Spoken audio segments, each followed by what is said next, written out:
Assalamualaikum warahmatullahi wabarakatuh. Selamat datang semuanya di pertemuan ke-14 praktikum pemrosesan data terdistribusi. Jadi pada pertemuan 14 ini kita akan membahas terkait backup database. Oke, jadi apa itu backup database? Jadi backup database adalah proses di mana kita membuat salinan data dari sebuah database yang disimpan di tempat lain itu sebagai cadangan. Nah, salinan ini berguna jika misalnya kita menghadapi seperti kerusakan data, kehilangan data, ataupun serangan virus, sehingga data asli kita tuh bisa dipulihkan kembali dari backup yang telah kita lakukan. Nah, manfaat dari backup database itu yang pertama, itu untuk mencegah kehilangan data. Jadi jika data utama kita hilang karena kerusakan sistem ataupun kesalahan kita sendiri, kontol.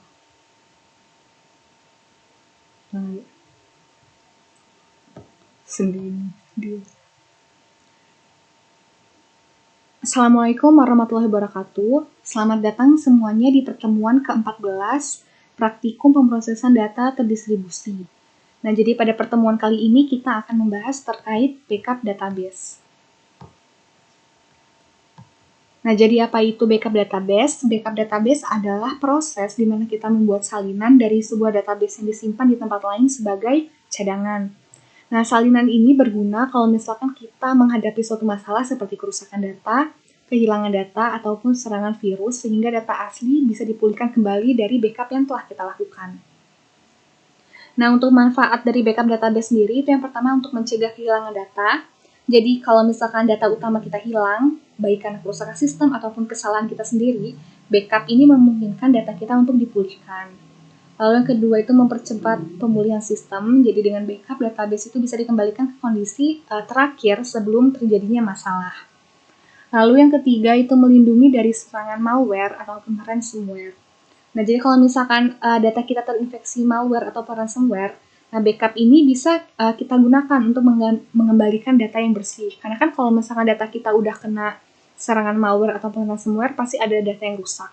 Nah, dengan adanya backup, kita tuh bisa mencegah hal tersebut gitu. Jadi kita masih punya salinan data yang bersih. Lalu yang keempat itu untuk memastikan kontinuitas bisnis. Jadi backup data ini pastinya membantu perusahaan untuk tetap berjalan ya meskipun terjadi gangguan pada sistemnya. Lalu yang ketiga itu untuk mendukung pengujian dan juga pengembangan. Nah, misalkan kita pengen menguji sistem ataupun menguji database. Nah, tentunya pasti kita bakal mengakses langsung kan database kita. Nah, dibandingkan menggunakan database yang asli, ditakutkan kan pasti mengganggu gitu kan, atau kita secara nggak sadar saat kita melakukan pengujian ataupun pengembangan kita merusak atau mengedit database yang asli. Nah, dengan melakukan backup, itu kita bisa memakai gitu data yang kita backup untuk melakukan pengujian dan juga pengembangan dibandingkan menggunakan database yang asli. Oke, selanjutnya ada tools yang akan kita gunakan, yaitu ada text editor. Jadi text editor ini akan kita gunakan untuk menulis dan juga mengedit script code backupnya.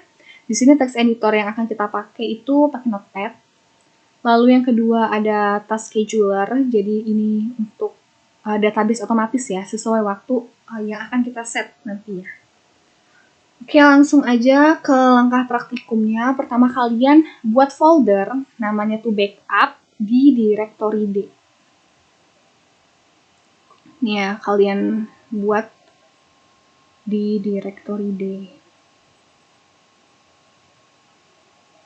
Directory D, habis itu kalian buat folder baru namanya backup. Kalau misalkan kalian nggak ada directory D, itu boleh di tempat yang lain ya, atau E atau C, itu boleh sebenarnya. Namanya backup. Tapi kalau ada D, kalian samain dulu aja ya. Di directory D namanya backup. Oke, selanjutnya kalau udah ngebuat foldernya, kalian download dulu script code backupnya di sini ya, ada linknya di modul. Kalian download dan kalian simpan ke dalam folder yang udah kalian buat sebelumnya. Namanya backup, itu kalian masukin. Oke, kalau udah, sekarang kalian buka dulu SunPP kalian. Habis itu, kalau udah berhasil dibuka SunPP-nya, kalian klik user account yang ini. Di sini kita akan membuat user account yang baru.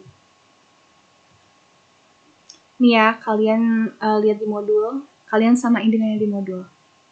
Kita add new user account. Username-nya itu adm_backup. adm_backup. Hostname ini kita pilih yang lokal aja. Habis itu passwordnya admin123. Admin123. Selanjutnya kalian klik di check all ini centangnya. Habis itu go. Oke, kita cek dulu, udah berhasil sih. Nih, udah ada ya. Kalau udah berhasil kayak ini, berarti kalian udah sukses membuat user account yang baru. Nah, selanjutnya kita balik ya ke file yang udah kita download sebelumnya. Kalian klik kanan, habis itu edit in Notepad. Nah, kalau udah kebuka kayak gini, yang perlu kalian perhatiin tuh di bagian sini, yang ini, dan juga bagian ini. Oke, dijelasin satu-satu ya. Jadi di bagian ini, itu tempat di mana kalian ingin menyimpan hasil backupan kalian.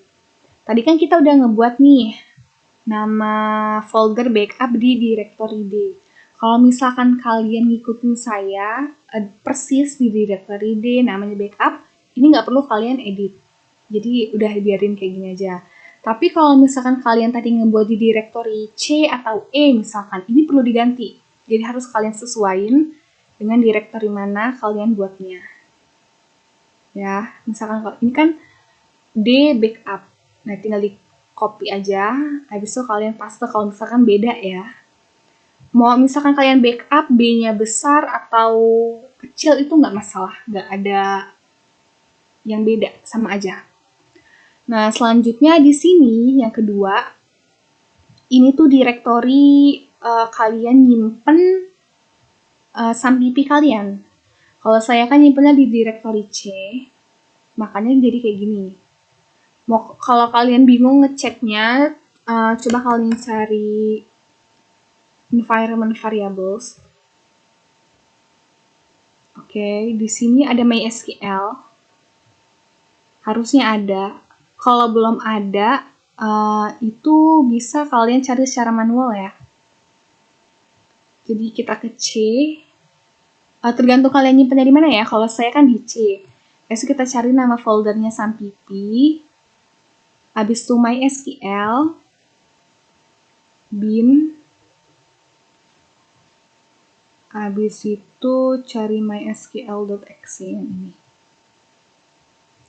Ini kalian Ctrl C, yang bin sampai binnya aja.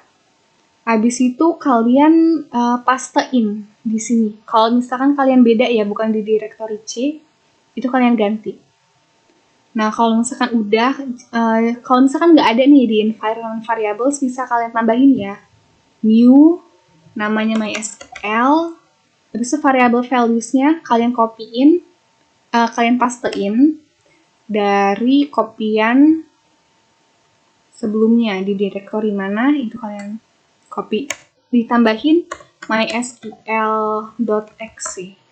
Ya, kayak gini. Di environment variables kalau kalian belum ada. Itu tinggal klik OK. Karena saya udah punya, jadi nggak usah. Oke. Jadi disesuaikan ya. Ini dimana kita akan nyimpennya hasil database kita yang di backup. Sedangkan ini itu dari alamat lokasi SAMPP kita di komputer ataupun di PC kita. Oke, selanjutnya di sini ini juga yang perlu kalian perhatiin. Jadi tadi kan kita sebelumnya udah bikin user account baru kan. Nah, ini untuk nama username-nya. Tadi kan kita kasih namanya adm_backup. Kalau misalkan tadi kalian bukan pakai ini, itu tinggal kalian sesuaiin aja dengan yang udah kalian buat sebelumnya. Ini juga admin123. Ini itu username-nya yang udah kita buat sebelumnya. Tadi kan saya masukinnya admin123.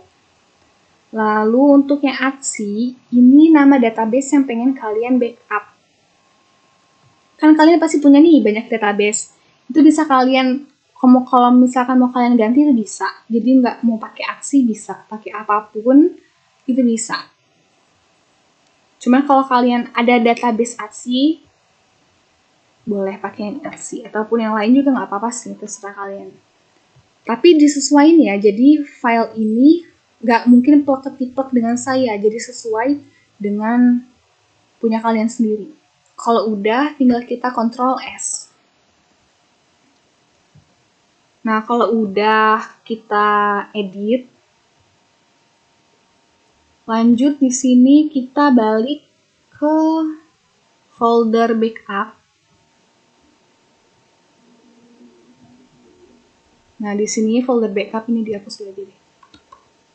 Kalian ke folder backup, habis itu kalian klik yang ini, kalian ketik cmd.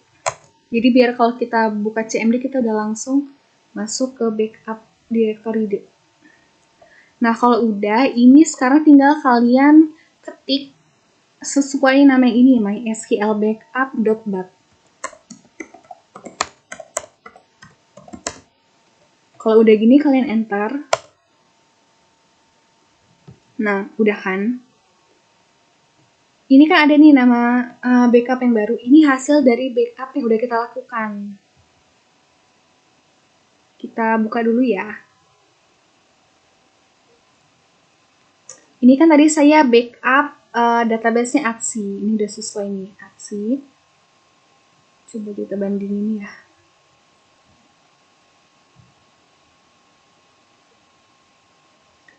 Di sini kan ada tabel dokter tambah jadwal, hasil konsul, dan lainnya. Kita lihat. Ada ya, sesuai dokter tambah jadwal, ada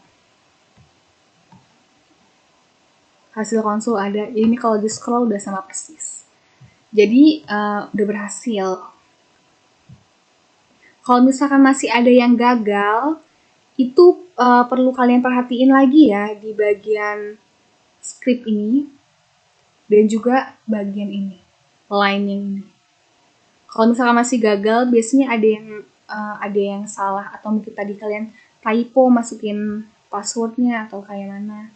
Itu kalian harus perhatiin karena bisa jadi tempat di kalian yang directory ini bisa jadi beda dengan yang saya punya, dan ini juga perlu diperhatiin. Bisa jadi tadi kalian masukinnya typo atau kayak mana. Kalau misalkan sesuai, udah pasti bakal berhasil. Nah, jadi ini tadi kita melakukan backupnya itu secara manual ya. Sekarang kalau misalkan kita pengen nganuin backup secara otomatis, itu bisa juga.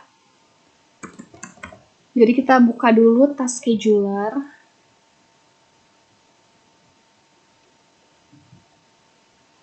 Nah, kalau udah kebuka, kalian klik yang create by basic task ini. Nah, besok kalian masukin namanya terserah, ini apapun. Misalkan MySQL backup. Next. Ini kita pilih daily, jadi kita pengen backup database-nya per hari ya, setiap hari misalkan. Next. Ini startnya mulai dari hari ini. Untuk jamnya itu misalkan 19. So, kita next. Itu start a program. Itu kita browse, kita pilih file mysqlbackup.bat. To next, finish.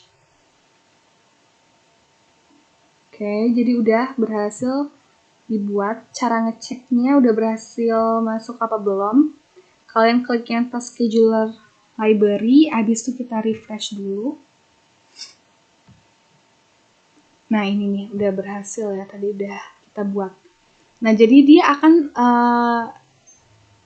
triggernya itu setiap hari di jam 6.19 dia bakal nge-backup gitu secara otomatis. Tapi kalian misalkan pengen manual lagi gitu lewat task scheduler juga bisa. Tinggal kalian klik yang run ini.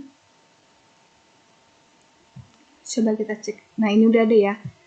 6.19. Ini yang otomatis, ini yang kita run secara manual lewat CMD. Nah, jadi sekian video terkait praktikum backup database secara manual dan juga secara otomatis. Saya akhiri. Wassalamualaikum warahmatullahi wabarakatuh.